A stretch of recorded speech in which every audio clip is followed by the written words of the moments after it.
Now, there's the blessing and the curse of being so well associated with B.Sure. So when he is popular and everything, then you go. But when after his third album doesn't do as well, how does that affect people coming to Cal West for production?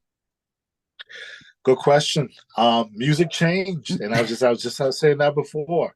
The music style changed, and that sound was not in anymore.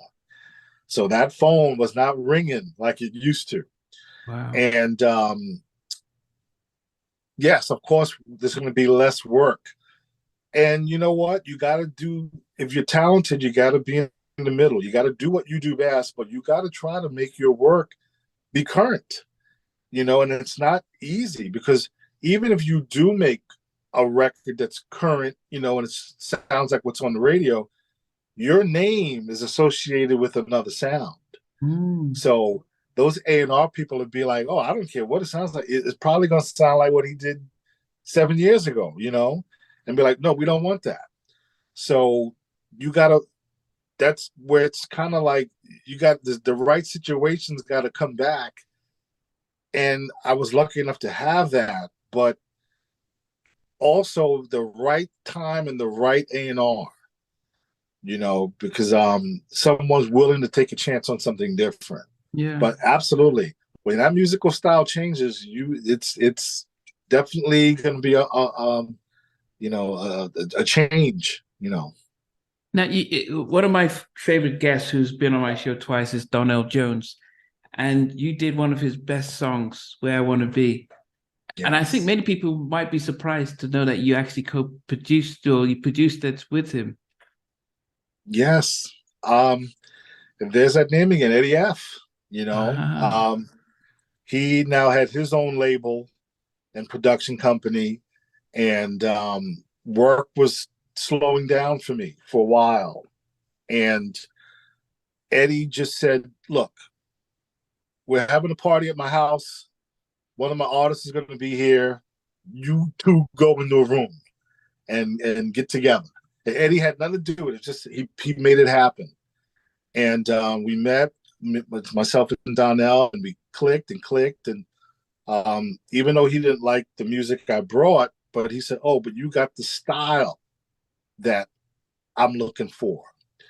So maybe a month or two later, it was a month, Eddie set up a session, and I went over to meet with Donell, and now we're gonna do something new, like nothing. I'm not playing. We're doing creating something. Our session in literally the first 7 hours was not going well, oh, and yeah, 7 hours, and then he said, "Look, instead of you playing me something, let me sing something to you, and you play." But I said, "Sure," and he sang me this song, and I played a little bit, and he was his beautiful, beautiful kids, and his kids would come in the studio. He's playing with the kids, and I'm playing, and in an hour, I'm like, "All right, look, I did this. Hope is good. See you later." Because I'm like, this didn't go great. And then literally a year later, I run into Donell at a party at Eddie's house, and he goes, "Man, they love that record over at LaFace." I'm like, "What record?" We didn't do anything. And he said, "No, that little thing we did, at the end of the session." And I said, "Really?" And I'm jumping up and down. I said, "Yo, Eddie, what song is he talking about?" He goes, "Yeah, no, listen to it." And he said, it was L.A. Reid's favorite record, and um, you know, Donell put it together. He added the African drums, and um, it's it turned out to be a legendary record. but you Yeah, didn't. So you didn't go back to produce it with him. You just left that part there. yeah. I just played all the music, and left. And Ah, then, so all he had to do was just he added some drums to it, and the guitar player came in, and but oh yeah, the music was already done when I left. And then he okay. he recorded it and everything. He just kind of mixed it and put his vocal and some stuff on there, and I had no idea. And he made this special record. Yeah. Wow. Mm-hmm. But then, It took an hour. wow. I mean, but then from that, did things open up then? Or how did it, I mean, other opportunities then? Because they listed you as the producer of the track. Yes. That again brought more work, and then I was going through some things, personally, and I wasn't able to take advantage of it then, 99, 2000, 2001.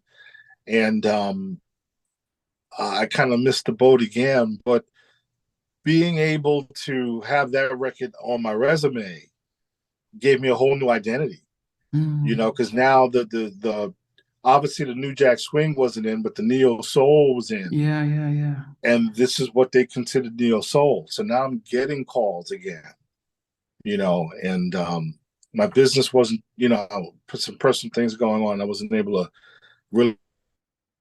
Um, Mhm. you went and did some stuff with Ashanti. Was this after she left Murder Inc.? I'm not sure. Another producer brought me in on that. A good friend of mine, Jannard Parker. He Okay, had the connection with the. I think she left Murder Inc. by that time, and okay. he brought me in, and we did the track together. And he kind of directed me to the people. He got the song recorded and written. Um, but yeah, that was someone, again, knowing good people. Someone brought me in and made that song happen. So I actually never worked with her in the studio on that record. Oh, I just did okay. the track at the studio, and then my partner Janelle Parker went and got the song recorded. Okay. Then what about Freddie Jackson? Oh wow, that was a lot of fun. Um, very very good man. You know, very. This is mid '90s. Very successful artist at the time. He was just so humble and warm, and working with him in the studio, just amazing singer. Mm. He could do smooth, and he could do R&B, hard R&B. He was a lot of fun to be in the studio with too. Good man, good song. I consider him a friend. I haven't seen him in years, but a good man, really nice man.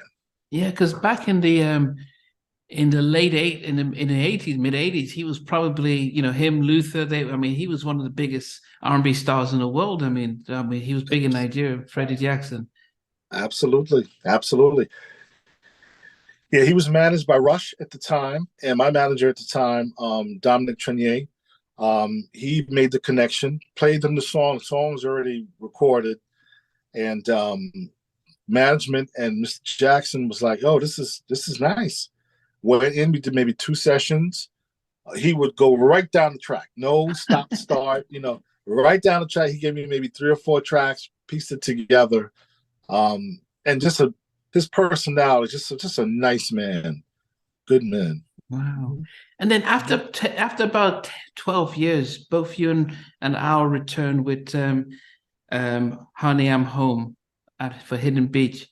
Was there much of an expectation for that track album? Yes, yeah, because we were getting back together, and we had nothing but time. We spent time together. We lived together a little bit during that time to make that album, and we were demoing, and we knew we had something special. This was. I'm remembering back now, and the process was smooth like it was 20 years earlier. And he had his chops, and I had my chops, and um, we were excited about that. We were, and I wasn't too privy to the business side, but it just, the first single, "Poppy I," was a really good song, Mm. and it actually did chart. But the rest of the project, I don't know. I don't know what happened. Wow. Yeah. My goodness. Yeah, that's the industry part. I mean, in some ways it could be luck. In some ways it's just the label just using the name, using the name and not trying to thinking that way. We don't need to do too much promotion. People will just buy. But at least by that time, you know, the industry of how we buy music changed. So, Yeah, um, yeah. yeah, I'll be sure was ready for that project. He made it happen. He sought the label. He was now a businessman. He was in control of more. mm, He took the creative process more serious for that album. He knew what he was as an artist, and he put it. We just put it all together. You know, we had some other producers that also brought good records, and yeah, I that record should have done better. Yeah. yeah. Hey guys, thanks for watching. Thanks for being part of the Halftime Chat community. Please remember to like, share, and subscribe. But most importantly, why don't you consider being a member? That's a way of supporting the channel, but also getting a lot of videos ahead of time, a lot of behind the scenes stuff, and some exclusive content that doesn't get shared. But anyway, thanks for watching and thanks for being part of Halftime Chat. Sweet.